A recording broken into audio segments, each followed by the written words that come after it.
She is the Business is a movement for high-achieving women, walking confidently, leading powerfully, operating in integrity, living in alignment, producing in excellence, serving in the community, and committing fully to operating significantly as she handles her business.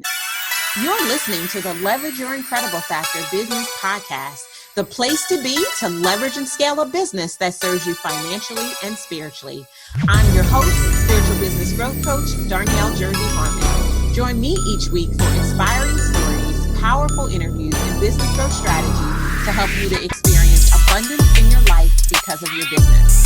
If you are ready to play and pray bigger, let's get this party started. Oh, and if this happens to be your very first time joining me, there's a couple of things I want you to know about me. First and foremost, I'm not new to this, I'm true to this. For more than 10 years, I have been growing businesses, period. I am the absolute best at combining spiritual principles with business growth strategy to turn entrepreneurs into multiple 6- and 7-figure CEOs. And I believe you don't have to choose. Yes, you can love God and make boatloads of money. Oh, and I don't do hustle and grind, I do spirituality and systems. And I'm on a mission to create even more multiple 6- and 7-figure business owners. And you might be wondering what exactly it is that I mean by the incredible factor. And if so, I invite you to go all the way back to our very first episode called Exactly What is the Incredible Factor, where I'll break it all the way down for you. Oh, and there's even a really cool worksheet that will help you to define, own, unleash, leverage, and ultimately scale yours. I'm tickled purple that you're listening in today. This episode is powered by the Grow Your Business Toolkit. If you are looking for help cracking the code to grow your business to 7 figures, this is it. Learn more and grab your toolkit at growyourbiztoolkit.com. So it is Small Business Week in the United States. The first week of May every year is all about small business. It's also the week leading up to Mother's Day, as well as Teacher Appreciation Week and Nurses Appreciation Week. So there's a lot of appreciation going on this week. I want to use this episode of the podcast to do a little remixing. So I thought we'd have a little fun and we will remix this episode. We'll talk a little bit about business and we'll talk a little bit about mothers, and we'll call this episode She is the Business. So this episode is a shout out to every mother holding it down for her babies while building her business. This episode is for women who have a business that never got to have children. This episode is my way of saying, I see you, I celebrate you, I'm grateful to you. I want you to keep pressing, and I am one of you. Now, many of you have probably heard my story as it pertains to becoming a mother. I've shared it on a couple of episodes of the podcast so far, and I'll give you the quick rundown of the story in the essence of time in the event that you haven't held it. When I was younger, I wanted to be a mom because I wanted to prove the way that motherhood should be done, right? This is when I was hurt. I was confused. I've shared my own story about, what happened in my own family with my mother. And I was angry. If I'm just keeping it 100 with you, I was completely angry. And so out of that angry place, I would make statements like, I'm going to be a mom one day to show my mom the way that it's done. You know how they say hurt people hurt people. Well, once I started seeing a therapist, shout out to therapy. If you have mental health challenges, I highly recommend that you get someone to help you to sort all of those out. And being an angry child, dealing with the fact that my mom went to jail when I was 8, which sent us to live with my dad and my stepmom and all of that stuff. I'm not going to rehash that because I've talked about that on other episodes. But what ended up happening is that I was pretty bitter, was pretty upset until I started therapy. And in therapy, I did my work, right? I think we all have to come to grips with whatever our story is, whatever those Achilles heels are, and be willing to do our work. And so that's who I became. I did my work. And as a result of doing my work, it removed the need to become a mother just for the sake of proving my mother wrong. And instead, I started to admire and appreciate all that my mother was and what it is she had to do. Because even though my mom ended up going to jail, what I can say is she did the best that she could with what she had, and we never went without. never. And I think that any mother, that's like really her impetus. That's the reason why she exists, is to make sure that her children never go without. And so as an adult, as a grown adult, I never thought I wouldn't be able to have children. Right? I got pregnant in my 20s. I was engaged to my first ex-fiance and we got pregnant. I was elated because I was extremely promiscuous. Oh, let me sidebar and say this. You're going to get to know me a little bit better in this episode because I'm probably going to reveal some stuff that might not even be relevant, but hey, it's my party. I can cry if I want to. And so when I was as a young adult, I was extremely promiscuous and looking for love in all the wrong places, yada, yada. And I never got pregnant. Now, I was careful for the most part, but I never got pregnant. So I actually thought I couldn't get pregnant. And so imagine my surprise when I'm 20, I think I was 23, 24, and I pop up pregnant. Oh my goodness. I'm so excited. You would have thought I was a kid in the candy store. So excited. My boyfriend at the time, we were newly dating. I think we had been together maybe 9 months at that point. But I was excited, and who wouldn't want to have a child with me is what I thought, right? Well, he didn't. And so my life was shattered. The bottom fell out of my life. I wrote about this in my book. If you understood my past, you would understand my praise. If you ever want to go and read the sort of details, we don't have time for all of it today because this would be like a 3-hour podcast episode if we did that. But I ended up having an abortion, and it was the hardest thing I'd ever done. And I didn't know how I would come back from that. That's actually a big part of the reason why I started going to therapy, because I needed some help sorting through what I had just done. I was so clear that I did not want to be like my mother and like my sisters and friends that I knew at the time who were single mothers who were struggling because the father was not present. And here this guy was telling me that he was not interested. And I just didn't want to do that to myself. I'll be honest, in hindsight, many years later, I was weak and I didn't trust myself enough. I didn't trust God enough. And so I did the unthinkable.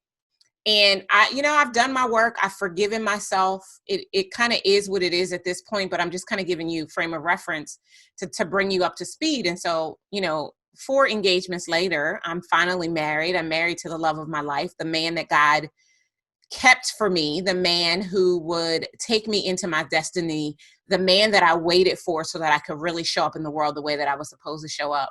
And the thing I want to do most is give him a baby. That's the thing I want to do most. And up until this point, we've been married for 2 years. I haven't been able to do so.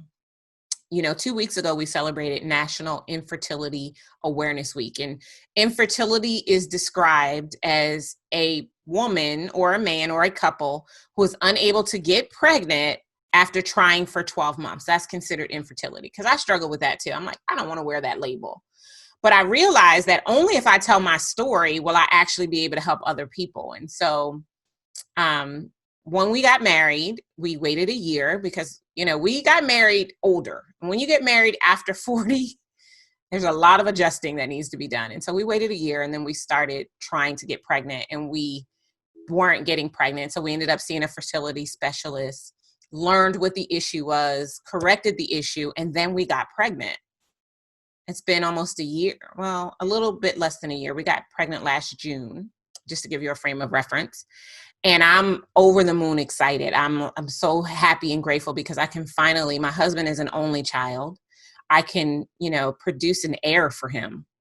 I can help to expand his legacy. It's so amazing. Like, what better gift could I give to him? And it was challenged from the beginning, and we ended up having an ectopic pregnancy. An ectopic pregnancy is a pregnancy that implants outside of the uterus and it cannot survive. So I'm like beside myself, right? And then they have to dissolve the pregnancy. So we have to wait 3 months before we can try again. And I don't know if I said this already, but I'm 44. I'm not at that point in time, I'm about to be 44. So it's not like time is on my side. And so we have to wait. We get clearance again to start trying around my birthday, and we make the decision to do in vitro fertilization, because then we don't have to worry about the issues with fallopian tubes and all of that stuff. It just makes it easier. We go through the process to do our first round of IVF, and it fails because all of our embryos are abnormal. Now, again, we're older. I'm 44 at this point. My husband is 43 at that time. And we've got abnormal embryos. And so we decide to reset. We take 90 days off and we eat right and take all of the supplements and do everything they recommend. And when it's time to start again, it's COVID-19. And so we're kind of on pause right now from in vitro fertilization or using a reproductive endocrinologist to help us to get pregnant. So we've been trying naturally and we haven't been successful yet. Why am I sharing all of this? Because this episode is about moms and moms who have businesses.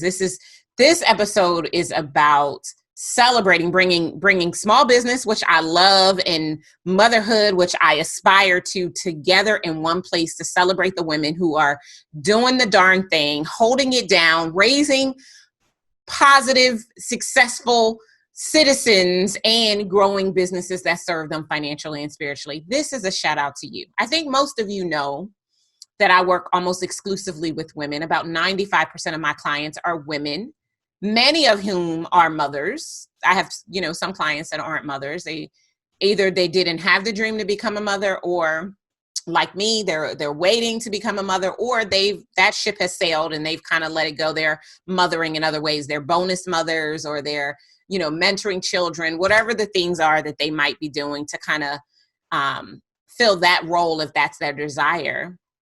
And I love working with women, not only because I am a woman, and I think, we tend to want to work with people who are like us. Don't get me wrong. I have some male clients that are thebomb.com, and I do work with men. I'm not, exclusive to working with women. But one of the things that I know is that women really have an opportunity to do this business thing big. And so I thought, what better way would it be to celebrate both coming up on Mother's Day and Small Business Week than to take an episode and dedicate it to women business owners? You are the business. About a year ago, I had a conversation with Warren Carlisle. Maybe you know Warren. Warren is amazing in many, many ways. He's the founder of Octonation. I think I'm going to reach out to him to see if we can't get him on an episode of the podcast. He teaches people how to build powerful communities.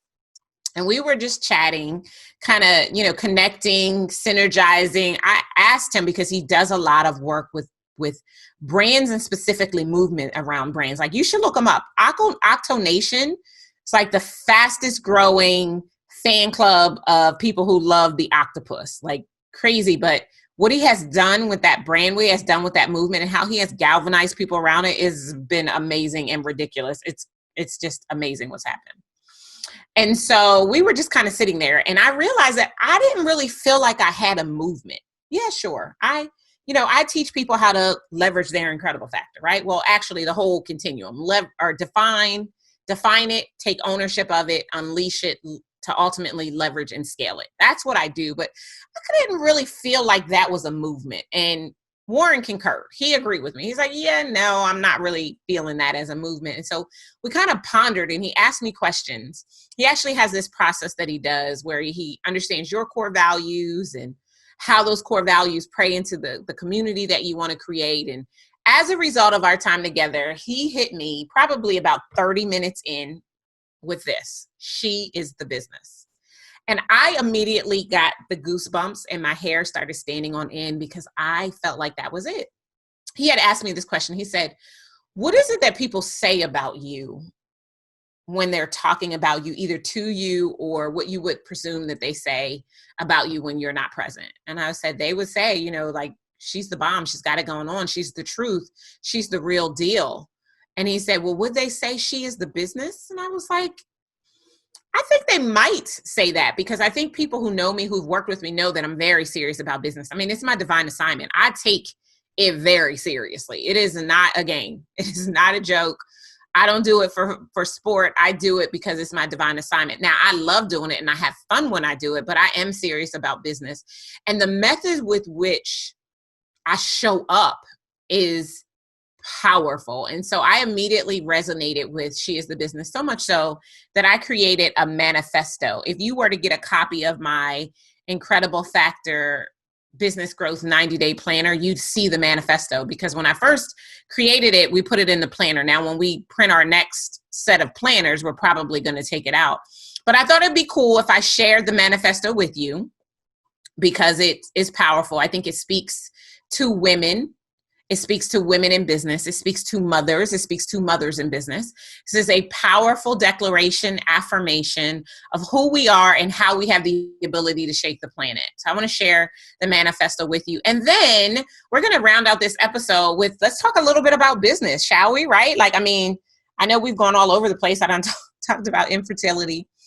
But let's make it real in business, and we'll end there. So here's the manifesto. She is the Business is a movement for high achieving women walking confidently, leading powerfully, operating in integrity, living in alignment, producing in excellence, serving in the community, and committing fully to operating significantly as she handles her business. I mean, are you not inspired right now? Let me read that one more time. It was so good. She is the Business is a movement for high achieving women walking confidently, leading powerfully, operating in integrity, living in alignment, producing in excellence, serving in the community, and committing fully to operating significantly as she handles her business. She is a boss. She is a mom. She is challenging the status quo. She is a disruptor. She is shaking the planet. She is changing lives. She is leveraging her incredible factor. She is powerful. She is poised. She is profitable. She is the Business. So I celebrate you women. I celebrate you mothers. I celebrate you women in business who are mothers. I celebrate you this week, this Small Business Week, this week leading up to Mother's Day. I celebrate you. I love you. I am honored and humbled and inspired by you. I love right now, as we are, parents in waiting, while we're waiting for our blessing, because I do know and believe, not only because God gave me a promise that I would be a mother, but I know that this desire is in my heart because he placed it there first. I think sometimes people read that Psalm 37 scripture and they internalize it the wrong way. What it actually means is that when you are so deep and buried into God, when you delight yourself in him, when he is in you, then the desires that are in your heart are the ones that he placed there. That's what I know. And so I know it is only a matter of time before I'm coming back to share with you when it's appropriate that we are expecting. And you heard me say it here. I'm all about faith. I'm all about putting God on Front Street. I'm all about calling him out on his word, because his promises are yes and amen. And if he said it, he will make it good, right? Because he is not a man that he shall lie.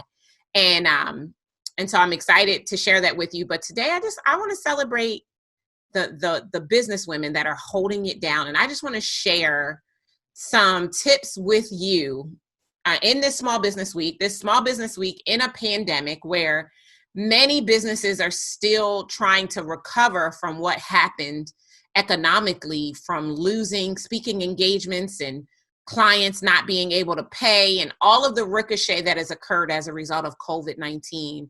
Women, I see you. I honor you. I celebrate you. I know that the best is yet to come from you. And I just encourage you to not allow what you see to hinder what it is that you believe. And so with that, I want to share the 5 things that I think in order to continue to build a business that serves you financially and spiritually, and to continue to handle your role as a mother. I mean, I know you didn't anticipate becoming a homeschooling teacher, as many of you had, if you have children that are school aged right now. But again, I celebrate you and I honor you because you can do it. It wouldn't have been thrust upon you if you couldn't do it and do it well. So again, I celebrate you. You are the Business. So let's talk business for a few minutes. So 5 things that you need to do as a small business owner who is also a woman in order to leverage the power of your femininity and your small business to continue to experience powerful shifts that take your business further. Because here's what I need you to know. Like, the year isn't over. I read a post somewhere, I don't even know where it was, that said 2020 is over for me. Yeah, 2020 is not over for me. 2020 is just beginning. It is not over yet. And I want to encourage you that it's not over. There's still opportunities business is still being done. People are still enrolling. I work primarily with service-based entrepreneurs. So accountants and attorneys and coaches and consultants, interior designers are my primary clients. Anyone in a service-based business is eligible to come and work with me and to see what it is that we do. And I'm watching my clients, many of whom have their best months ever, many of who have never gotten a client to pay in full, that are getting pay in full payments from clients. So I just want to encourage you as we step into the 5 things that I want you to focus on right now, this small business week and the week leading up to Mother's Day. So number 1, I want you to get clear on who God says that you are. If you are not spending every single day in God's presence, hearing his words, God speaks to us all the time. He speaks audibly. He speaks through the Bible. He uses people. He speaks all the time. And the first thing you need to do for taking your business to the next level, right? Your next level everything, whatever that means to you, whatever your next money milestone is, whether it's $250,000, $500,000, $1 million, 5 million or 10 million, you got to get crystal clear on who God says that you are. Because see, when you know who God says that you are, you'll be confident. You'll be so confident that your confidence will either rub people the right way or the wrong way, right? When it rubs them the right way, you'll be the light that they need in order to see their way out of darkness. And when it rubs them the wrong way, they'll be calling you cocky, right? Or arrogant, right? I always say that when people have called me arrogant, because I have been called arrogant, that is just my confidence bumping up against your insecurity. But when you know who God said that you are, you're able to show up powerfully, sometimes without saying anything at all. You let your walk talk for you. You don't feel like you need to put your life on Front Street and pretend to be something that you're not, because you know who you are and you know whose you are. I made a declaration to God many years ago. I told him that if he would use me to be an example of all that knowing him yielded in every area of my life, I promised I would never keep it to myself.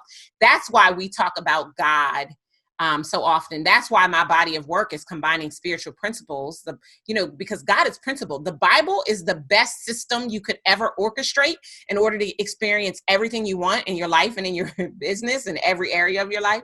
So you first have to get clear on who God says that you are, right? If you don't know who God says that you are and you need a place to go, read Ephesians. Ephesians is the most edifying book in the Bible. You will be encouraged. You will be equipped. You will be empowered when it is all said and done. So that's the first thing. Get clear about who God says that you are. Now, in order to be a small business that thrives right now, you have got to believe in something greater than yourself. And you have got to have the confidence and the courage to keep showing up even in the face of no. Because let's face it, you might get more no's right now, right? But when you know who God says that you are, you'll keep pressing. Second thing, you have to get clear about your incredible factor. I cannot stress this one enough. I mean, hey, this podcast is the Leverage Your Incredible Factor podcast. And here's the thing. I don't care where you are in the process of building your business. I don't care if you just started yesterday, you've been in it for a minute, or you're doing this thing and you're doing it big. I don't care. Regardless of where you are in your business, if you haven't done the work to define, own, and unleash your incredible factor, you won't be able to leverage and scale it, period, point blank. Now, the cool thing is that we created that powerful worksheet that you can grab if you'd like to go through the process of clarifying your incredible factor. It's one of the first things I do with clients, because I've had people who come to me as 6-figure businesses that want to be 7-figure businesses, and they don't know what makes them unique and compelling in the marketplace. They kind of stumbled into a 6-figure business. It just kind of happened, and they weren't being strategic, right? Yeah, that's a problem. You might be able to stumble into 6 figures, but you got to be strategic to make 7. It's an entirely different ball game. So the second thing is you want to get clear about your incredible factor. Third thing is you have to get clear about your business model. Now, your business model basically denotes how you want to earn money, right? How do you want to get paid? There are tons of different business models out there. You can pick any one, right? Now, I recommend that you look at a business model that makes it easy for you to scale to 7 figures and beyond, right? And so here are how many is it?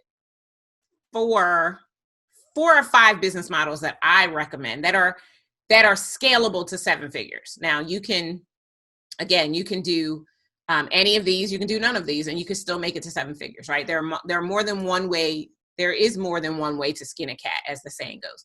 But my favorites are the live events business model. That's the business model we've run for the last, 10, 11 years. We've focused primarily on holding live events, bringing people together and enrolling them into our programs. And we've generated millions of dollars each year doing so. Speaking business model is one where you can generate $1 million. Now you're going to need to speak, but also offer products and services outside of that speaking to really do it well. Certifications and licensing. Think about John Maxwell and his certification and licensing model. That's $1 million model. Product launches. If you've ever heard of a guy named Jeff Walker and the product launch formula, there are a lot of people that are doing open and closed cart launches over the course of the year, once or twice a year, and generating millions. Memberships. Now, memberships work to generate millions when you have a volume play, because most memberships are under $100. Most, not all. There are some out there that are more than that, but the average membership is around that $47 to $97 a month price point. And you can do the math to see how many people you have to get in your membership and keep in your membership to generate millions. But I know people who have $40 memberships that are generating hundreds of thousands of dollars a month. So it's going to take work to build the audience to be able to make it that feasible for you, but it's a business model that works and can generate millions. And then the last one, how many did I give you so far? Yeah, I gave you 4 so far. And then the last one that I think can do extremely well is the sponsorship business model. This is one that you see a lot of celebrities or influencers. We're in the day and age of influencer marketing, right? A lot of people leverage their influence to generate millions of dollars. So those are probably my 5 favorite business models to get to 7 figures. But there, like I said, there are a ton. There are more than one ways to skin a cat. I'm really big on making sure that you have a deep business model and not a wide business model. A wide business model is like trying to be Walmart. A deep business model is like being Nordstrom. And maybe not even Nordstrom.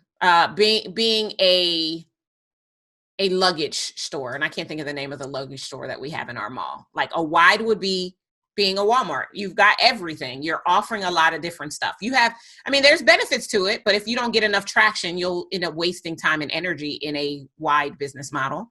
But a deep business model is where you go deep on a few core services, a few core products, and not a multitude of products. But that's the third thing that you need to do.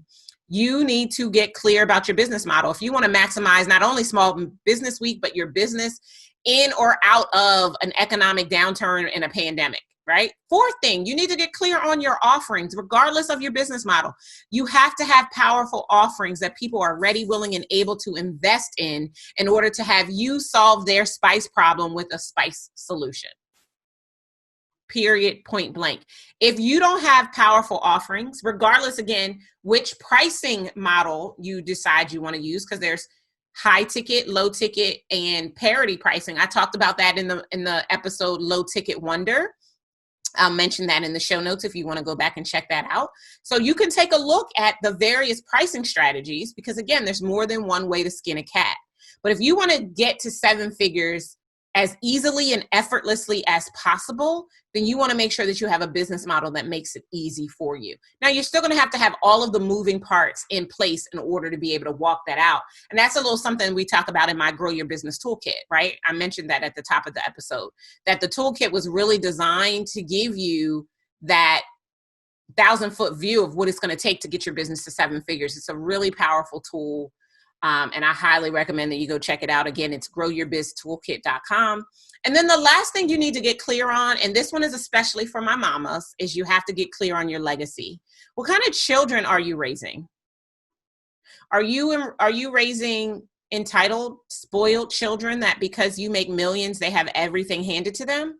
Or are you raising responsible, committed citizens of the planet that want to make it a better place? Like, only you can decide that. I remember when I was in Mary Kay, there were a lot of national sales directors that were always talking about how they raised their children and how their children would be able to contribute to the world based on their core values, based on the way that they showed up in their lives. Like, when you are a mom in business, when you are running things and you are making decisions, you get to be a powerful influence for your children regardless. But when you are a businesswoman who is also a mom, the way that you get to show up for others is it's that much more powerful.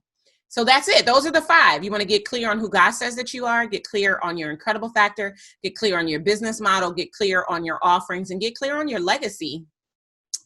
And you'll be able to say, I am the business. I am the business, that you are powerful, that you are poised, that you are profitable, that you are shaking the planet. This is what it is all about.